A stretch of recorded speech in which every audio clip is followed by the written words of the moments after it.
This is Danny Remix.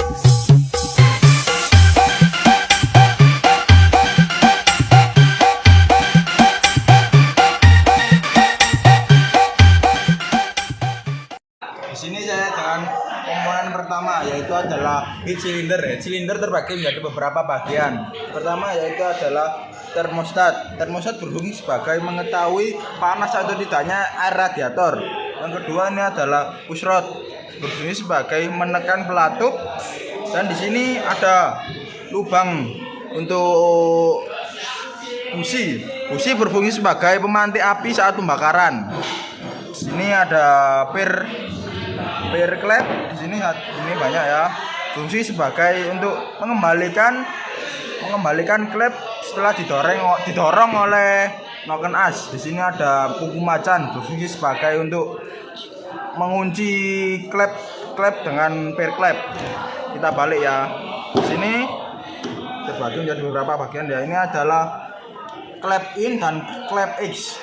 Klep in lebih besar karena untuk masuknya udara dan bahan bakar. Klep X lebih kecil karena sebagai untuk pembuangan sisa-sisa pembakaran. Dan di sini ada beberapa lubang-lubang. Di sini ada untuk mengunci blok silinder dengan head cylinder untuk tempatnya baut. Dan di sini adalah untuk water jacket, tempat area radiator. Berfungsi sebagai untuk mengatur dan mengontrol suhu dalam engine. Dan di sini ada lubang-lubang kecil, berfungsi sebagai masuknya oli dan keluarnya oli sebagai pelumas engine. Dan di sini ada lubang intake sebagai masuknya untuk udara dan bahan bakar. Dan klep X berbentuk persegi untuk keluarnya sisa-sisa pembakaran. Sekian engine yang pertama, mari engine yang kedua. Komponen kedua ini adalah ada blok silinder. Blok silinder memiliki beberapa fungsi. Ini ada tempat beberapa piston untuk bekerja seperti ini ya.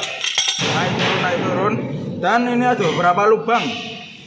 Di sini ada lubang untuk baut untuk menyambungkan blok silinder dengan head cylinder. Dan di sini ada lubang untuk water jacket, tempat masuknya air radiator, berfungsi sebagai mengatur dan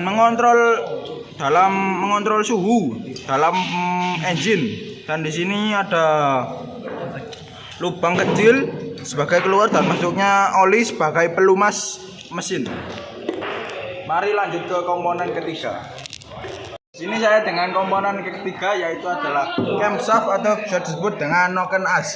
Fungsi noken as adalah untuk membuka dan menutup katup pengapian serta menggerakkan poros distributor dan membantu menghasilkan tenaga pada mesin. Mari lanjut ke komponen yang keempat. Selanjutnya adalah crankshaft atau poros ekol. Crankshaft atau poros ekol berfungsi sebagai mengubah gaya naik turun dari connecting rod menjadi gaya putar untuk bergerak dan sebagai tempat dudukan pada piston seperti ini. Dan di sini ada lubang-lubang kecil sebagai masuk dan keluarnya oli sebagai pelumas dari piston dan crankshaft. Itulah fungsi dari crankshaft. Mari lanjut ke fungsi komponen selanjutnya. Komponen selanjutnya adalah flywheel. Flywheel berfungsi sebagai menyerap dan menyimpan tenaga mesin pada saat langkah usaha. Flywheel yang berputar menghasilkan momentum yang dapat memutar crankshaft terus-menerus. Itu dia fungsi dari flywheel. Mari ke komponen selanjutnya. Pada komponen selanjutnya adalah fan belt. Fan belt berfungsi sebagai menghubungkan dan menggerakkan beberapa komponen dalam mesin, seperti menghubungkan crankshaft dengan komponen lain di luar mesin. Itulah fungsi dari fan belt. Mari ke komponen selanjutnya. Saya dengan beberapa komponen yang lainnya. Yang pertama adalah head piston, connecting rod, dan pen piston dan klep.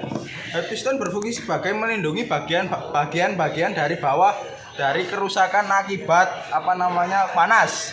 Dan di sini ada connecting rod. Connecting rod itu berfungsi untuk menghubungkan piston dengan crankshaft. Dan di sini ada pen piston. berfungsi sebagai pemindah tenaga dari piston ke batang piston agar gerak bolak-balik dari piston dapat dirubah menjadi gerak putar. Dan sini klep berfungsi sebagai mengontrol aliran masuk dan keluarnya campuran bahan bakar dan udara. Dan di sini seharusnya ada ring piston, ring ini ada knalpot.